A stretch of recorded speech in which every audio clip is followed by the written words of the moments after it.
जी, गुरु प्रकट में कब बनाना चाहिए? प्रकट में कब गुरु बनाना चाहिए? जब बेचैनी पैदा हो जाए, क्या मुझे गुरु की जरूरत है। मतलब ज्ञान की जरूरत हो, जैसे इन्होंने लिखा ज्ञान अधूरा है गुरु बिन, तो केवल इस पर्पस के लिए ये बात जब इनके अंदर जलन पैदा हो जाएगी कि मैं अधूरा हूं, मुझे इससे संतुष्टि नहीं हो रही, तब गुरु मंत्र ले लेना चाहिए, तब गुरु की शरण में प्रगट में हो जाना चाहिए। केवल सुनना कि राधा नाम जप करो तब मैंने गुरु मान लिया और इससे परम कल्याण हो जाएगा। तो दोनों में क्या अंतर हुआ? दोनों में ये अंतर है कि निकुंज नहीं पहुंचोगे, कहां जाएंगे फिर? भगवत धाम। भगवत धाम में भगवत प्राप्ति हो जाएगी, आपका आवागमन चक्र रुक जाएगा।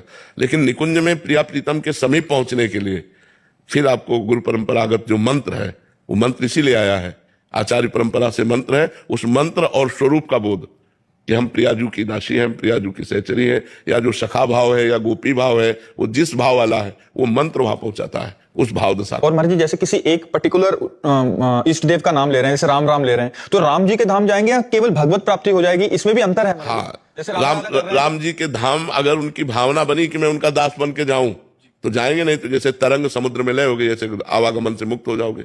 लेकिन राम जी के धाम जाने के लिए राम जी की सिद्ध संत की शरण में होना पड़ेगा और उनसे राम मंत्र लेना पड़ेगा, और फिर उस मंत्र के प्रभाव से दास भक्ति को, ये आचार्य परंपरा इसीलिए बनाई गई है, इसीलिए बनाई। पर जैसे राधा राधा जप रहे हैं तो 2-4 महीने तो ठीक है, 1 साल बाद 2 साल बाद एक जानने की इच्छा होती है कि राधा रानी कौन है, फिर इनकी लीलाएं। इसीलिए गुरु की शरण में जाना चाहिए, फिर गुरुदेव का वरण करना चाहिए, फिर मंत्र है, उपासना पद्धति है आचार्य परंपरा की, उसके अनुसार चलना चाहिए। नाम ही वो आसक्ति पैदा करता है। हाँ, नाम जपते रहो, गुरु के प्रति आपकी आसक्ति पैदा हो जाएगी और आप बिना गुरु बनाए रह नहीं सकते।